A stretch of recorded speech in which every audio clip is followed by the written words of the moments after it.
На нахуй! Сука, побежал! Ебать! Пизда, сука!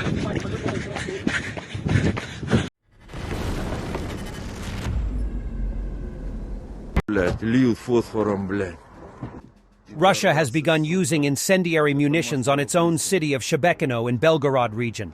These Russian soldiers are watching from afar and blaming Ukraine. Ты думаешь, Шебекино? Да не охуели вообще уже. Ебать. И это что, сука, не красная линия вообще, я, блядь, не пойму нахуй. Не перешли еще красную линию? Не.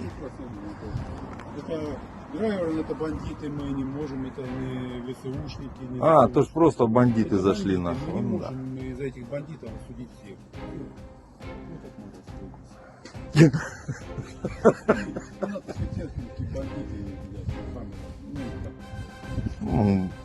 Просто они, блядь.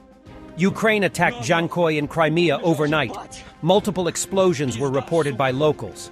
They claim it were drones that were being engaged by air defense. It is not clear if any damage was inflicted. Ебучая война!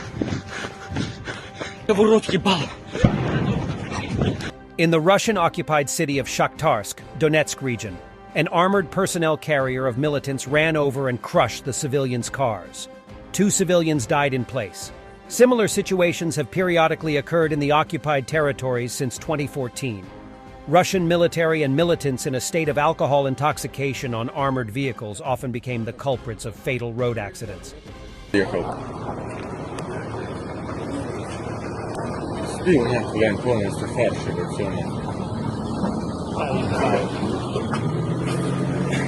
In the video, Ural Steel is the city-forming enterprise of the Russian city of Novotroitsk, and it's burning. Ural Steel is a metallurgical plant in the city of Novotroitsk, Orenburg region. It is one of the leading Russian manufacturers in the iron and steel industry.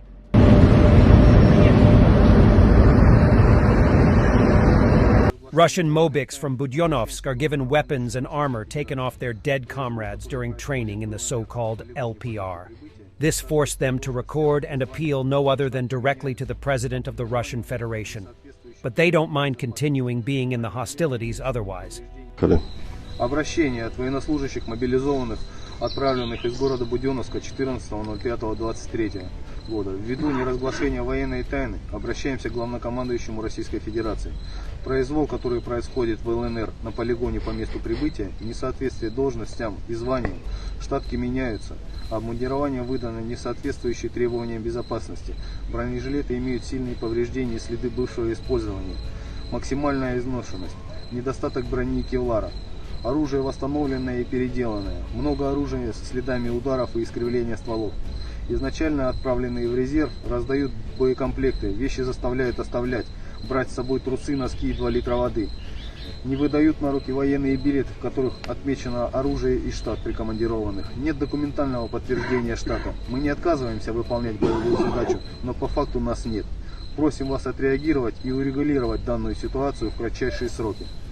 Not only Russian propagandists, but politicians started publicly declaring that the invasion of Ukraine is pointless. The first deputy chairman of the Committee of the State Duma for the CIS members states that not a single goal of Russian special military operation was achieved, and some of them are nonsense. Какие у нас были цели, официально заявленные в начале специальной военной операции? Вы все помните. Денацификация, демилитаризация, нейтралитет Украины и защита жителей Донецкой и Луганской народных республик, которые все это время страдали. По какому из этих, подождите, по какому из этих пунктов мы достигли результата на сегодняшний день? Ни по одному.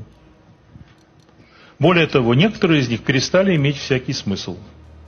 Например, нейтралитет Украины. Какой смысл имеет выдвижение этого требования? Никакого на данный момент. Она не будет нейтральной более, если она останется существовать. А теперь вопрос. Поскольку здесь уже прозвучало, что она уже не существует, как бы ее государственность, останется Украина под руководством Зеленского или его преемников существовать по итогам всего того, что происходит, или нет? Вот это и обсуждалось вот это на и двух обсуждалось. предыдущих Останется, панелях. могу вам сказать. Останется. Потому что сил для того, чтобы это преодолеть, при той поддержке, которая им оказывается, на самом деле не хватает. Prigozhin's daughter. 18-year-old Veronica is a racehorse lover and owner of the luxurious River Palace Hotel overlooking the Lakhta Center in St. Petersburg. Lives where she wants, drinks and eats what she wants. How is her lifestyle different from how her father criticized elite's children? Вот. Ну, я сегодня могу спокойно пить. Вообще как нехуй. Residents of Russia think that they are ahead of the whole world in all areas. What the statistics say, the share of Russian inventions in the world is below 1%. This is an all-time low and 45 times lower than China, 15 times lower than the US, and 12 times lower than Japan.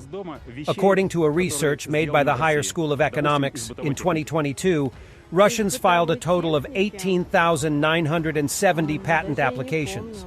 Over the year, the number of Russian inventions decreased by another 4%. Compared to 2016, these figures are 30% lower, and compared to 2010, almost twice lower. Как вы считаете, Китай это младший брат для России или старший брат? Ну, конечно, младший. Я считаю, что Россия все равно на первом месте, в любом случае, во всем понимании. А можете перечислить, в чем мы обгоняем Китай? Конкретно, наверное, даже не скажу, в чем. Много ли у вас дома вещей, которые сделаны в России? Допустим, из бытовой техники. Из бытовой техники?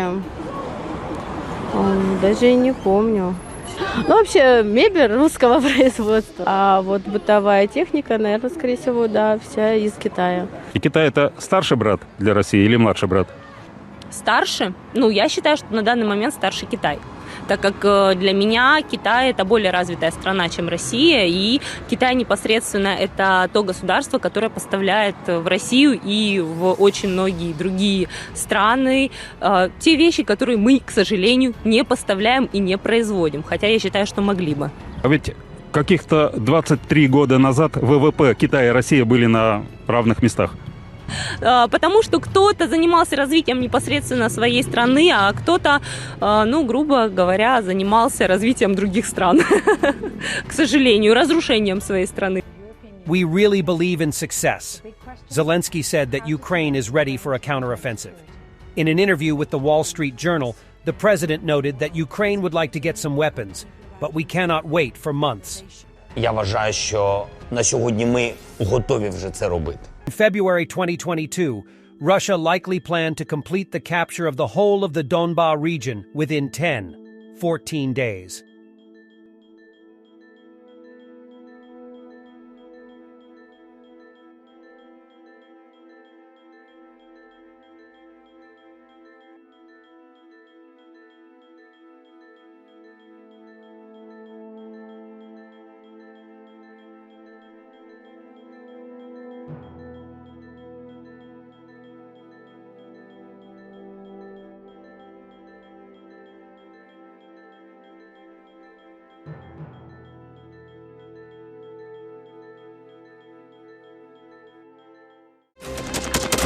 Thanks for watching, and don't forget to subscribe. Also, if you want to support Warthog Defense, please become our member and get early access to new videos, exclusive members-only videos, and become administrator in comment section. The membership link is in the description. Every day. We had a guy last week at 6 rescues in 6 days. You know, he's doing the job every day.